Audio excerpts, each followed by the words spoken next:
इस वीडियो में हम एक्सटॉर्शन के बारे में पढ़ेंगे। Chapter 17 of Indian penal code. इस चैप्टर में law relating to offences against property incorporated है और section 378 to 462 of IPC deals with offences against property. In this chapter under section 383 extortion has been defined. सबसे पहले हम extortion की definition बेरैक की language में पढ़ेंगे और समझेंगे।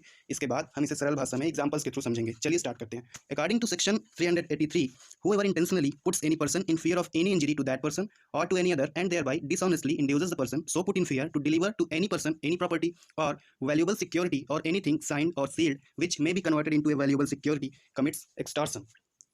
इसका मतलब हुआ कि जो कोई व्यक्ति यदि इंटेंशनली जानबूझकर किसी दूसरे व्यक्ति को क्षतिकारित करने के भय में रखता है, जो कोई जानबूझकर किसी दूसरे व्यक्ति को या उस व्यक्ति से संबंधित, उस व्यक्ति से रिलेटेड किसी दूसरे व्यक्ति को क्षतिकारित करने के भय में रखता है और उस भय में रखते हुए डिसऑनेस्टली, बेईमानी से उसको इंड्यूस करता है, प्रेरित करता है और भय में रखते हुए इस प्रकार प्रेरित करता है कि वह व्यक्ति उस पर्सन को जिसने उसे भय में रखा है डिलीवर कर दे एनी प्रॉपर्टी और वैल्यूएबल सिक्योरिटी और एनीथिंग साइंड और sealed which may be converted into a valuable security commits extortion.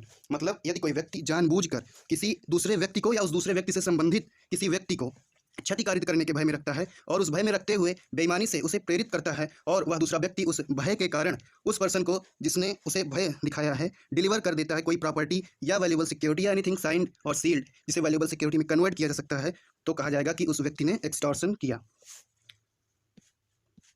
अब हम इसे एग्जाम्पल्स के थ्रू समझते हैं। इलस्ट्रेशन सेक्शन 383 में कुछ इलस्ट्रेशंस दिए गए हैं, उनकी मदद से हम एक्सटॉर्शन को और अच्छे से समझ सकते हैं। जैसे एक इलस्ट्रेशन ए है, A threatens to publish a defamatory libel concerning Z unless Z gives him money. He thus induces Z to give him money. A has committed extortion। मतलब यहाँ पर A जो है वो Z को यह भय दिखाता है कि यदि Z उस व्यक्ति मतलब A को यदि मनी नहीं देगा तो वह उसके खिलाफ एक डिफेमेटरी लिबल, मतलब ऐसा कोई लेख जिसको अगर वो A पब्लिश कर देगा तो Z की मानहानि हो सकती है, ऐसा लेख वह प्रकाशित कर देगा। मतलब एक व्यक्ति A है, एक Z है।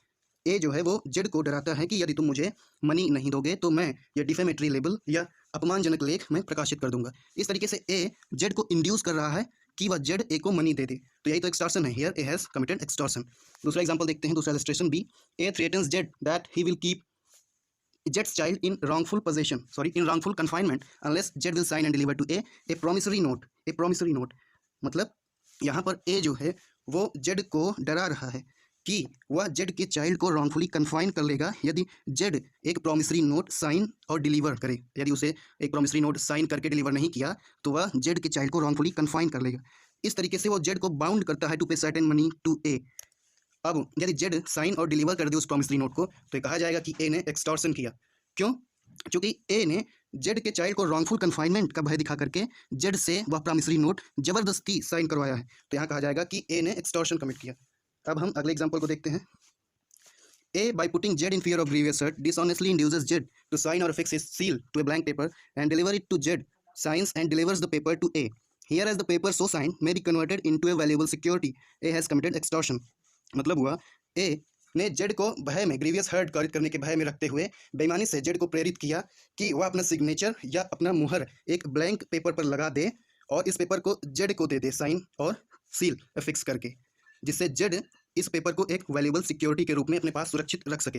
वैल्यूएबल सिक्योरिटी को सेक्शन 30 ऑफ आईपीसी में डिफाइन किया गया है। वैल्यूएबल सिक्योरिटी का मतलब सरल भाषा में अगर समझें तो एक ऐसा डॉक्यूमेंट जिससे कोई लीगल राइट क्रिएट हो या ट्रांसफर हो। जनरली वैल्यूएबल सिक्योरिटी का मतलब यही होता है। तो यहाँ पर ए ने जेड को ग्रीवियस हर्ट के भय से, उसको ग्रीवियस हर्ट कारित करने का भय दिखाते हुए बेईमानी से इंड्यूस किया कि वह ब्लैंक पेपर में अपना साइन करे या अपना सील अफिक्स करे, और इस तरीके से ग्रीवियस हर्ट का भय दिखाते हुए ए ने जेड को इंड्यूस किया कि वह ब्लैंक पेपर पर सिग्नेचर करे या सील अफिक्स करे, जिससे उस ब्लैंक पेपर को ए एक वैल्यूएबल सिक्योरिटी के रूप में यूज़ कर सके।